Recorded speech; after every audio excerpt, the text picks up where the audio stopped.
ایک دفعہ کا واقعہ ہے کہ سرکار غوث اعظم رحمتullah علیہ اپنی خانقاہ میں بیٹھے ہوئے تھے، تبھی دوڑتا ہوا آپ کا ایک مرید آپ کے پاس آیا اور آنے کے بعد عرض کی کہ سرکار رحمتullah علیہ میں برباد ہو گیا ہوں، میں تباہ ہو گیا ہوں۔ سرکار غوث اعظم رحمتullah علیہ نے فرمایا کہ بتاؤ بات کیا ہے، تمہارے اوپر کون سی مصیبتوں کا پہاڑ ٹوٹ پڑا ہے؟ تو اس مرید نے عرض کیا کہ سرکار میری عزت کا جنازہ نکل گیا ہے، میری آبرو برباد ہو گئی ہے، میں لٹ گیا ہوں۔ سرکار میری اکلوتی بیٹی ہے، بڑی خوبصورت ہے، میں نے اپنی بیٹی کو گھر میں ہی رکھ کر تعلیم دی ہے، میں نے ابھی تک اسے گھر سے باہر کسی کام کے لیے نہیں بھیجا ہے، میں نے اپنی بیٹی کا نام فاطمہ رکھا ہے۔ سرکار میری بیٹی میری اجازت کے بغیر کبھی گھر سے باہر بھی نہیں جاتی، لیکن آج جب میری بیٹی چھت پر گئی تو وہ چھت سے واپس نہیں آئی۔ میری چھت پر دیواریں بھی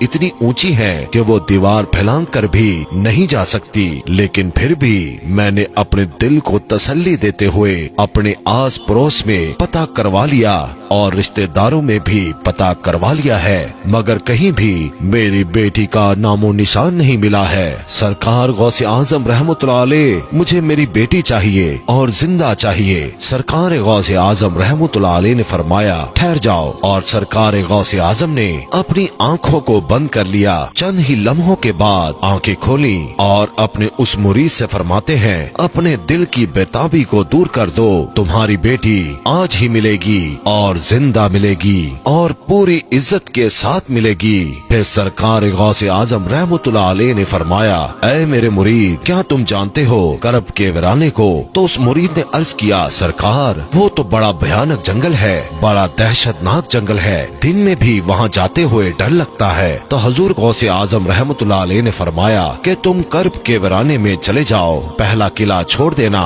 دوسرا قلعہ بھی چھوڑ دینا اور تیسرے قلعے کی چوٹی پر جا کر بیٹھ جاؤ، وہاں جا کر میرا نام لینا اور پڑھ کر اپنی انگلی پر دم کر لینا اور اپنے چاروں طرف ایک لکیر کھینچ لینا، پھر وہاں سے جناتوں کی فوجیں گزرنا شروع ہوں گی، وہ جنات دھاڑتے ہوئے بھیانک آواز نکالتے ہوئے تمہارے اوپر حملہ کرنے کی کوشش کریں گے، لیکن کوئی بھی جن میرے نام کی کھینچی ہوئی لکیر کو پار نہیں کرے گا۔ جب وہ تمام جنات کی فوج چلی جائے گی تو آخر میں شہنشاہ جنات کی سواری آئے گی، اور وہ شہنشاہ جنات اتنا طاقتور ہے کہ وہ بڑے بڑے پہاڑوں اور درختوں کو اکھاڑ سکتا ہے، وہ سب کام تو کر سکتا ہے لیکن میرے نام کی کھینچی ہوئی لکیر کو وہ بھی پار نہیں کر سکتا۔ پھر وہ شہنشاہ جنات آپ سے پوچھے گا، پھر آپ اس کو اپنی پوری داستان بتا دینا کہ میں حضور غوث اعظم رحمتullah علیہ کا مرید ہوں، انہی کا بھیجا ہوا ہوں، مجھے میری بیٹی آج ہی چاہیے اور زندہ چاہیے اور پوری عزت کے ساتھ چاہیے۔ اگر میری بیٹی کو کچھ ہوا تو میرے پیر کے قہر سے پوری قوم جنات کو کوئی نہیں بچا سکے گا۔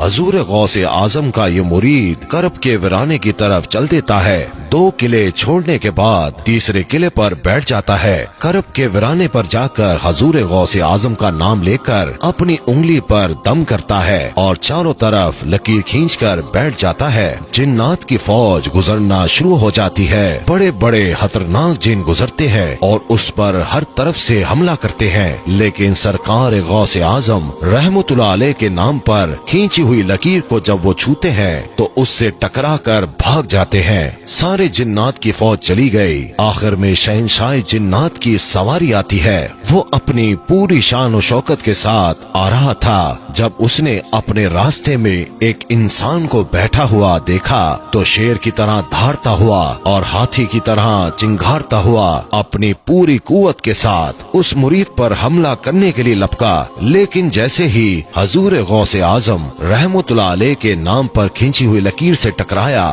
وہیں پر گھٹنے ٹیک کر بیٹھ گیا اور اس سے پوچھتا ہے کہ تم کون ہو اور کہاں سے آئے ہو، بات کیا ہے؟ حضور غوث اعظم رحمتullah علیہ کے مرید نے اپنا پورا مقدمہ پیش کیا کہ اے جنات کے بادشاہ، میں حضور غوث اعظم کا مرید ہوں، میری لڑکی چھت پر گئی تھی اور وہاں سے میری بیٹی غائب ہو گئی، کوئی جن اس کو اٹھا کر لے گیا ہے، مجھے میری لڑکی آج ہی چاہیے اور زندہ چاہیے اور عزت کے ساتھ چاہیے۔